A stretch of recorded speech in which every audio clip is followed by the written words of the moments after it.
I have broadly shown you the cause originating from Parliament, so I now move on to the effects.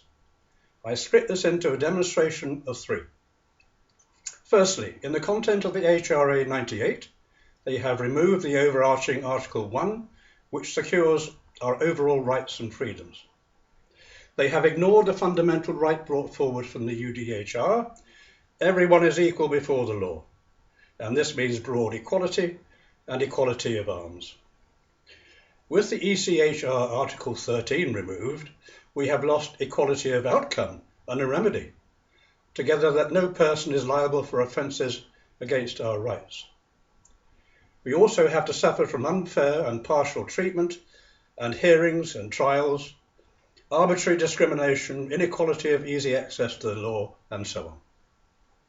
Secondly, the judicial system was gifted with another present for use of manipulation and crookedness: the twin jurisdictions of the civil and criminal courts, along with their own laws, own rules, not forgetting refusals and silence. For instance, ignoring the fact that all laws should be universal in all courts, it is not possible even to mention criminality as evidence in the civil courts.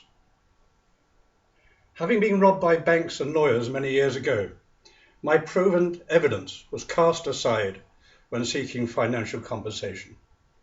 This is simply one of the house rules of the judiciary. No law involved.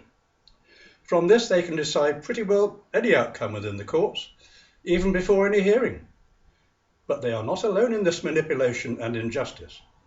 There is a memorandum of understanding between the legal profession and the police, which enables them to decide in secret who should be prosecuted for a criminal offence, or who shall not. On a broader front, you can now see that the chance of winning and being granted immunity and impunity attracts bankers, other organisations, and indeed individuals from all over the world. Thirdly, there is another important aspect of human rights which has been effectively removed: freedom of speech and expression.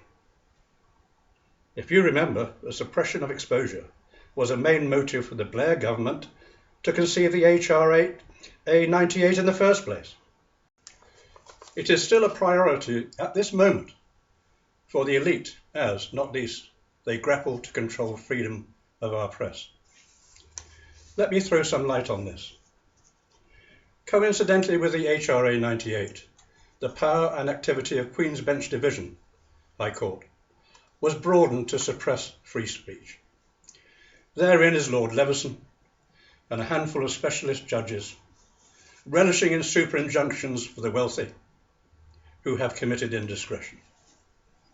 This corruption has even magnified to Lord Justice Moses in the Court of Appeal, stating that telling the truth is not the law of the land and can be replaced by a judge's order, i.e. decree.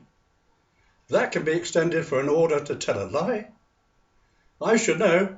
I was there as the victim at the time. Here is a transcript from the Court of Appeal. Moses, Lord Morbick and Munby. Remember Munby? Him of the secret courts. Yet this has now come into law as a precedent, which can be used further by the judiciary. And now Moses is in charge of IPSO, the main press regulator. Oh, and by the way, they have removed juries in the civil courts. From there, they can put you in prison for as long as they want, without trial, from a secret hearing, refuse you habeas corpus appeal, and not least, deny us our human rights. Well, they do that universally, of course. Clearly, I am limited to expand upon these important points in these videos. However, there is all information at hand, either within the links herein and all references given below. With this project, we are here to help anyone and everyone who has suffered from denied and abused human rights, suspected and proven fraud, denied proper and easy access to justice, where criminal evidence has been refused within the civil courts, not least to justify a lawful claim of financial loss, and much more. Well, I've taken you along the short journey which has exposed what goes on behind our backs all the time. As you can see, it is for their self-interest, not ours.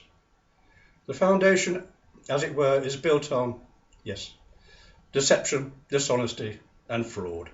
It is in their DNA.